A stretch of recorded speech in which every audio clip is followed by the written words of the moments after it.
Welcome to the Mediabox. Theodoros Rousopoulos, PACE President, here to look back over a busy session here in Strasbourg over the past week. And I guess what has attracted the most attention perhaps has been the appearance of two former prisoners. Yes, it is about Julian Assange, who is considered to be a political prisoner since 2012, according to a decision of this assembly, and he was invited here. He had the opportunity to talk to us. And of course, the second is Vladimir Kara-Murza, who was awarded with the Václav Havel Prize, Human Rights Prize award in 2022, but he was not here because he was in a gulag in Siberia, and his wife, Evgenia, who had supported him a lot, I have to say, came with him. So he had the opportunity not to receive the award because it was already given to his wife 2 years ago, but he had the opportunity to address the assembly and give us very important information about what is happening in Russia. So it was very interesting, if I may say, equally interesting that the jury this time of the Václav Havel Award decided to give the award to María Machado, who comes from Venezuela, a politician who has devoted her life, all her life, in democracy. Just imagine that her life is in danger. Her 3 children are not with her in Venezuela.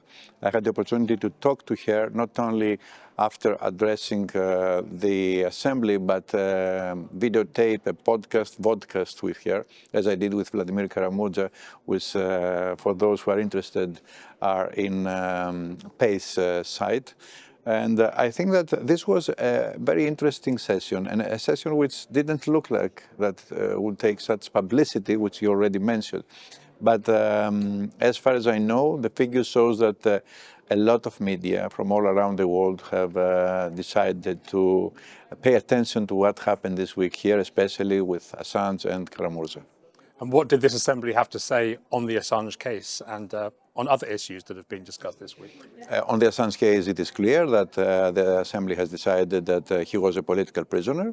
We had the opportunity to listen to his views, and he said that he has chosen freedom over justice, as he mentioned, because you know that otherwise he would be jailed in the States. As far as I know, he lives now in Australia.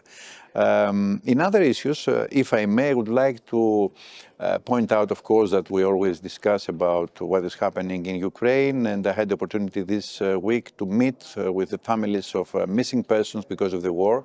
Not only this war, but because of what happened in Crimea 10 years ago. So missing persons, wives, children, fathers or mothers or siblings are waiting for their beloved. There was a very interesting and a very important, in my opinion, documentary. It is called Intercepted, about what is happening in Ukraine. It is a documentary. The aspect of the documentary is very interesting, that they do not show dead bodies or graves or war, but they do show life as it is, and you can listen Russian soldiers describing cruelties, atrocities that are happening to Ukraine now. I'll take the opportunity to tell you that we had a very interesting decision. I had proposed the Bureau that we should initiate a Human Rights Award in festivals, documentary festivals, and it was taken as a decision. So the Assembly will award directors who are directing documentaries for human rights. There was another case, if I may. It is the Romanovsky case. A parliamentarian member of this assembly. It was since mid-July that we have discussed a lot about this issue. He is accused in his country, and it was not according to our rules that the government acted at that time. They didn't ask for lifting the immunity, but we insisted that there is immunity when you are in this assembly. And happily, I have to say, because it is according to the rules and the principles. Last Friday, just 3 days before the session started, a court in Poland decided that there is immunity and they have to ask for lifting this immunity.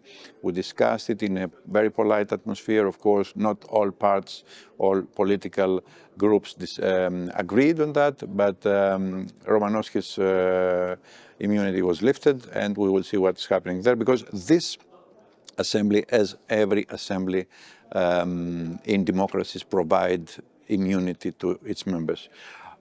If I may just add that we have discussed, of course, about Azerbaijan and the blacklisted parliamentarians. 76 parliamentarians are banned to visit Azerbaijan because they had a different opinion than the Azeri government. Of course, the situation in the Middle East was in the middle of our interest. Two ministers, Gabrielius Landsbergis, Minister of Lithuania, who is presiding, the CM this 6 months was here, and the Minister of North Macedonia, Mutsunski, was here.